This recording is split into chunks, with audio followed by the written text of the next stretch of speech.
ഹിജാബിന്റെ അങ്ങോട്ടൊക്കെ നമുക്ക് കടന്നു വരാം. അതിന്റെ മുമ്പുള്ള തന്നെ ചർച്ച ചെയ്യാം. ഇപ്പൊ നിങ്ങൾ നേരത്തെ പറഞ്ഞിരുന്നു ലാ തംനഉ ഇമാ അല്ലാഹി മസാജിദുല്ലാഹി വബുയൂതുഹുന്ന ഖൈറുല്ലഹുന്ന. ഈ ഹദീസ് സഹീഹാണ് അല്ല എന്നുള്ളത് നിങ്ങൾ പ്രതിപാദിച്ചില്ലല്ലോ. ആ സഹീഹിന്റെ റാവിയില് അത് ശരിയല്ല, അയാൾ ദഈഫാണ് എന്ന് ഇബ്നു ഖുസൈമ പറഞ്ഞത് നിങ്ങൾ കാണാത്തത്? നിങ്ങള് ചോദിക്കാത്തത് കൊണ്ടാണ് പറയാതിരുന്നത്. അതൊക്കെ ചോദിച്ചാൽ മറുപടി വരിക്ക് വരും. നിങ്ങളെന്താ മനസ്സിലാക്കിയത്?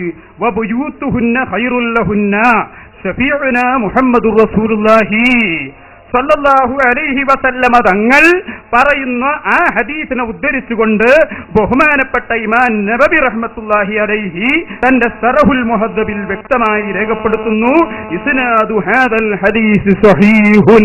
ഈ ഹദീസിന്റെ പരമ്പര കൃത്യമായി സ്വഹീഹാണ്, ഒരു സംശയവും അതിലില്ല. അതുകൊണ്ട് ഞങ്ങൾ ഇമാം നബവി പറഞ്ഞ അതേ വാചകം ആവർത്തിച്ചു പറയുന്നു, വളരെ ശക്തമായി ശരിയാണ്. ഇമാം നബവി ഒരു ഫഖീഹാണ്, നേരെ മറിച്ച് ഇബ്നു ഖുസൈമ ഒരു മുഹദ്ദിസാണ്. ഹദീസിന്റെ വിഷയം മുഹദ്ദിസ് പറഞ്ഞത് അംഗീകരിക്കാതെ ഒരു ഫഖീഹ് പറഞ്ഞതിന്റെ മേലാണോ നിങ്ങൾ പിടിച്ചു തോന്നുന്നത്? ഇബ്നു ഖുസൈമ എവിടെയാണ് അദ്ദേഹത്തെ കുറിച്ച് പറഞ്ഞത് ഒന്ന് പറയുന്നത്? വലാ അഖ്ശു അലാ സമാഇ ഹബീബ് ഇബ്നു ഉബയ്യ് അബീ സാബിത്തിൻ ഹാദൽ ഖബറു മിൻ ഇബ്നു ഉമറ ഇബ്നു ഖുസൈമ. അപ്പൊ അതിന്റെ അർത്ഥം എന്താ? സ്വഹീഹല്ല എന്നാണോ? ഇത് ഇബ്നു ഉമർ ഉണ്ടാക്കിയതാണ്, അല്ലാതെ ഹബീബിന് അബീ സാബിത്ത് അയാൾക്ക് സമാജ് സ്ഥിരപ്പെട്ടിട്ടില്ല. സമാജ് സ്ഥിരപ്പെടാത്ത ആളെ കൊടുത്തിട്ടുള്ള ഹദീസ് സ്വീകരിക്കാൻ പറ്റൂലല്ലോ. അതിന്റെ അർത്ഥം എന്താ? ലാത്തിഫുന്റെ അർത്ഥം എന്ന് പറയണം. ഇബ്നു ഖുസൈമക്ക് കിട്ടിയില്ല എന്ന് പറയുമ്പോ മൂപ്പർ നിങ്ങൾ പറയും പോലെ ഞാൻ കണ്ടില്ല എന്ന് പറയുന്ന ആളല്ലല്ലോ. അർത്ഥം പറഞ്ഞാൽ മതി, ബാക്കി ഞാൻ വിശദീകരിക്കും. ലാത്തിഫുന്റെ അർത്ഥം എന്ന് പറഞ്ഞു കൊടുക്കുക, ആളുകൾ കേൾക്കട്ടെ.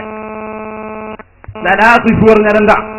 ഞങ്ങളർത്ഥം നോക്കി ലാത്തിഫ് എന്താണെന്നുള്ളത് ഞങ്ങൾ പറഞ്ഞു കൊടുക്കാം. ലാത്തിഫ് എന്ന് പറഞ്ഞാൽ ഞാൻ ഇപ്പോൾ നടത്തിയ നോട്ടത്തിൽ കണ്ടിട്ടില്ല എന്നാണ്. പക്ഷേ ബഹുമാനപ്പെട്ടവർ പിന്നെയും നോക്കി, നിങ്ങളത് കാണണം.